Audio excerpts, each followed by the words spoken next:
Australia గడ్డపై Bharat Australia మధ్య జరగనున్న ఉత్కంఠభరితమైన 5 మ్యాచ్ల టీ20 సిరీస్కు రంగం సిద్ధమైంది. తొలి టీ20 మ్యాచ్కు ముందు ఆస్ట్రేలియా మాజీ కెప్టెన్, దిగ్గజ బ్యాట్స్మన్ రికీ పాంటింగ్ ఆస్ట్రేలియా జట్టుకు ఒక గట్టి హెచ్చరిక జారీ చేశాడు. భారత జట్టులో ఒక ఇద్దరు ఆటగాళ్లను ఉద్దేశిస్తూ పాంటింగ్ కీలక సూచనలు చేశాడు. వారిద్దరూ ఆడే కీలక సమయాల్లో అప్రమత్తంగా ఉండాలని ఆసీస్కు సూచించాడు. రికీ పాంటింగ్ ఏమన్నాడంటే, ఆస్ట్రేలియా, ఇండియా మధ్య మ్యాచ్లు అంటే ఎప్పుడూ ఆసక్తికరంగా ఉంటాయి. అయితే ఈ టీ20 సిరీస్కు ముందు ఆసీస్ జట్టుకు ఒక ఇద్దరు భారత ఆటగాళ్ల గురించి హెచ్చరించాలి అనుకుంటున్నాను. ఈ కొత్త భారత జట్టులో అసాధారణమైన, ప్రతిభావంతులైన యువకులున్నారు. ముఖ్యంగా ఓ ఇద్దరు ఆటగాళ్లు మ్యాచ్ను ఒంటి చేత్తో లాగేయగలరు. ఈ నేపథ్యంలో మన బౌలర్లు మొట్టమొదటి దృష్టి పెట్టాల్సింది అభిషేక్ శర్మపైనే. అతని ఆట తీరు పూర్తిగా విధ్వంసకరంగా ఉంటుంది.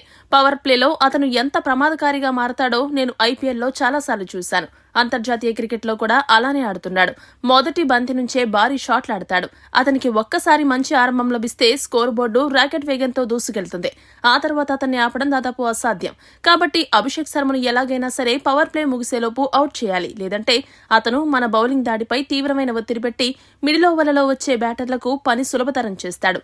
అతని దూకుండా అడ్డుకోవడానికి స్వింగ్ అవుతున్న కొత్త బంతితోనే అతన్ని అటాక్ చేయాలి. అతన్ని క్రీజులో ఎక్కువసేపు ఉండనివ్వకూడదు.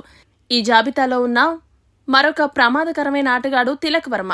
అతన్ని ఎందుకు తక్కువ అంచనా వేయకూడదంటే, అతను జట్టులో యాంకర్ రోల్ పోషిస్తాడు.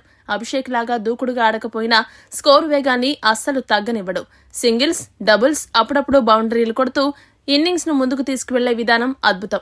మిడిల్ ఓవర్లలో తిలక్ వర్మ చాలా ప్రమాదకరం. ఎందుకంటే అతను స్పిన్నర్లను అద్భుతంగా ఆడతాడు. అతని నిలకడ, పరిణతి చూస్తే అతను చాలా అనుభవం ఉన్న ఆటగాళ్లా కనిపిస్తాడు. మ్యాచ్ కీలక దశల్లో వికెట్ పడకుండా జాగ్రత్త పడుతూ చివరి ఓవర్లలో భారీ స్కోరుకు పునాది వేస్తాడు. అతను క్రీజులో ఉంటే భారత జట్టు ఎప్పుడైనా గెలుపును లాగేయగలదు. అందుకే అతన్ని మిడిల్ ఓవర్లలోనే అవుట్ చేయడం చాలా ముఖ్యమని పాంటింగ్ పేర్కొన్నాడు. మొత్తానికి పాంటింగ్ చేసిన హెచ్చరికల నేపథ్యంలో మన భారత యువ ఆటగాళ్లు ఆసీస్ పద్మ వ్యూహాలను ఎలా ఛేదించి అర్జునుడుగా ఎలా బయటకు వస్తారో వేచి చూడాలి. ఈ వీడియో గనక మీకు నచ్చినట్టయితే లైక్, షేర్, కామెంట్ చేయండి. మరిన్ని స్పోర్ట్స్ అప్డేట్స్ కోసం మా ఛానల్ను సబ్స్క్రైబ్ చేసుకోండి.